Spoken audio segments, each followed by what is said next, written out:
बिस्मिल्लाहिर्रहमानिर्रहीम। अस्सलाम वालेकुम इमरान, कैसे मिजाज हैं? उम्मीद आप सब ठीक होंगे। वेलकम टू ऑनलाइन नक्शा नफीस ऑफिस। मैं हूं इंजीनियर साकिब गुजर डोगा और आप देख रहे हैं YouTube channel engineer Saqib Doga.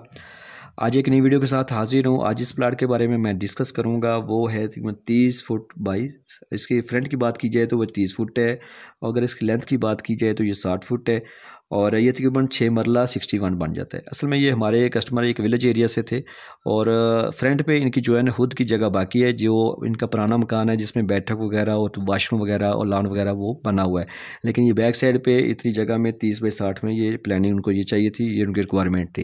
क्योंकि मेरे नज़दीक जो है ना वो कस्टमर की रिक्वायरमेंट पूरी होनी चाहिए, क्योंकि प्लाट भी उसका पैसे भी उन्होंने लगाने हैं और बिल्ड रहना भी उन्होंने है, तो उनकी रिक्वायरमेंट के मुताबिक ही हम प्लान करके देते हैं। तो जल्दी से समझ लेते हैं कि इस प्लाट में हमने क्या चीज़ कहाँ पे और क्या से डिज़ाइन की है। जैसे आप सामने से लॉन से यानी कि स्ट्रीट से आप आएंगे तो आपको सामने कारपोर्च मिलेगा 14 फीट 9 इंच बाई 18 फीट का। बड़ी गाड़ी का कारपोर्च है, आप डबल गाड़ी भी यहाँ पे पार्क कर सकते हैं। फुल एक्सल गाड़ी इसमें जो है ना वो खड़ी हो सकती है। जैसे आप राइट साइड पे देखेंगे तो आपको जो है ना सीढ़ियों का एरिया मिलेगा, स्टे एरिया मिलेगा 13 फीट बाई 6.5 फीट में हमने सीढ़ी इसमें दी है। ठीक है, छोटी सीढ़ी है 3 फीट की, और इसके नीचे आप वाशरूम अगर बनाना चाहें तो वो भी आप बना सकते हैं। ठीक है, जैसे आप कारपोर्च में फिर वापस आएंगे तो सामने आपको 2 दरवाजे नज़र आएंगे। ठीक है, एक हॉल का दरवाज़ा नज़र आ रहा है और दूसरा जो है ना गेस्ट रूम का।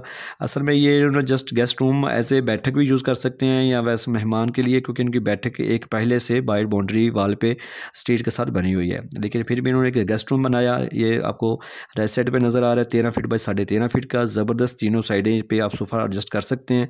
ठीक है, और इसका एक डोर बैठक का अंदर से भी है, यानी कि एज ए कमरा भी यूज़ करना चाहते हैं तो चाय पानी के लिए भी आप अंदर से टीवी लॉन्च से भी यूज़ कर सकते हैं। इसी बैठक के साथ हमने एक वाशरूम अटैच किया है 10 फुट बाई 5 फुट का। 10 फुट उसकी जो है ना वो चौड़ाई 5 फीट 10 बाई 5 का वाशरूम है। उसकी बैक साइड पे ओटीसी है, जो ये ओटीसी दोनों कमरों को और यानी गेस्ट रूम को और एक दूसरे कमरे को, और ये जो वाशरूम है इसको ऊपर जो दे रही है 3 फुट बाई 5 फुट की जो है ना ओपनिंग है। और इस वाशरूम का हमने डबल दरवाज़ा लगाया, एक गेस्ट रूम में और एक टीवी लॉन्च में। ये हमारी कस्टमर की रिक्वायरमेंट थी। और जैसे आप टीवी लॉन्च में दाखिल होते हैं तो आपको बड़े साइज़ का टीवी लॉन्च मिलेगा, जिसकी आपकी तीनों साइडें अतराफ जो है ना यूज़ कर सकते हैं। 14 फीट 9 इंच बाई 18 फीट का, यानी 18 फीट इसकी जो है लंबाई है, 14 फीट 9 इंच की इसकी चौड़ाई है।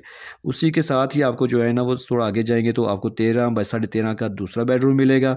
ठीक है, और एक गेस्ट रूम हो गया और एक दूसरा बेडरूम हो गया। इसके अंदर जो है ना आप ईजी से जो है ना वो मगर मशरूम के सीमर को नज़र रख के आप सोफ़ा बेड वगैरह छोटे या स्मॉल चारपाई वगैरह भी लगा सकते हैं। बेड लगाना तो वो भी आप यूज़ कर सकते हैं। ये 13 बाई 13.5 का है। इसकी ओटीसी हवा रोशनी के लिए यहाँ से जा रही है।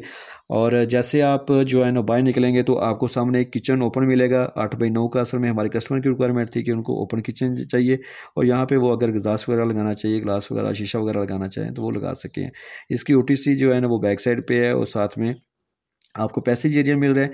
इस पैसेज एरिया में सामने बिल्कुल फिर आपको तीसरा बेडरूम मिलेगा 13 फीट 10 इंच बाई 14 फीट का, ज़बरदस्त साइज़ में। इसी बेडरूम के साथ हमने एक ड्रेसिंग अलमारी भी बनाई है, ड्रेस एरिया है उसके लिए, कपड़ों के लिए। और इसके बैक साइड पे हवा वाली ओटीसी है। इसमें कमरे की भी विंडो लग रही है, वहाँ पर एडजस्ट हो जाएगी। और जैसे आप बाहर निकलेंगे फिर आपको सामने दूसरा बेडरूम नज़र आएगा 13 foot by 10 inch by 13 feet का, और इसकी भी ओटीसी में जो विंडो लग सकती है, और एक विंडो इसकी इस साइड पे है। इसके साथ भी ड्रेसिंग जो है ना अलमारी सेव जस्ट है। तो देखा कि ये 6 मरला 61 पॉइंट है 30 बाई 60 का, जिसके अंदर कितनी ज़बरदस्त प्लानिंग हमने की है। क्योंकि जो कस्टमर की सोच फिक्र है उसके मुताबिक नक्शा हर बंदा बना सकता है, लेकिन जो एक प्रॉपर इंजीनियर है इस चीज़ को फील को समझता है, वो जो लाइनें मारेगा या जो नक्शा बना के देगा वो मगरब मशरक़ के सिंबल को मद्देनज़र रखते हुए हवादार रोशनी वाला बनाएगा। तो इसमें देखें आपको एक बेडरूम, दूसरा बेडरूम, तीसरा और ये चौथा भी बेडरूम मिल रहा है। बड़ा सा टीवी लॉन्च मिल रहा है, ओपन किचन मिल रहा है, और एक वाशरूम मिल रहा है, और एक सीढ़ी आपको मिल रही है, दूसरी सेपरेट कारपोर्च मिल रहा है। बड़ी ज़बरदस्त प्लानिंग की है हमने 6.5 मरला प्लाट में। अगर आपके पास भी प्लाट है, अगर आप भी घर का नक्शा बनवाना चाहते हैं तो हमारे साथ व्हाट्सएप पर रब्ता कर सकते हैं। हम आपकी रिक्वायरमेंट के मुताबिक आपको घर का डिज़ाइन करके देंगे। नक्शा आपको बच्चे तो खूबसूरती देता है, लाख रुपये लगाने से पहले चंद हज़ार रुपये आप नक्शे पे लगा लेंगे तो बेस्ट है। बहुत शुक्रिया। अगर आप नए हैं तो इस वीडियो को, इस चैनल को सब्सक्राइब कर लें, वीडियो को लाइक और शेयर कर दें ताकि ज़्यादा से ज़्यादा दोस्तों के तक इन्फॉर्मेशन पहुँच जाए। Thanks for watching. अल्लाह हाफिज़।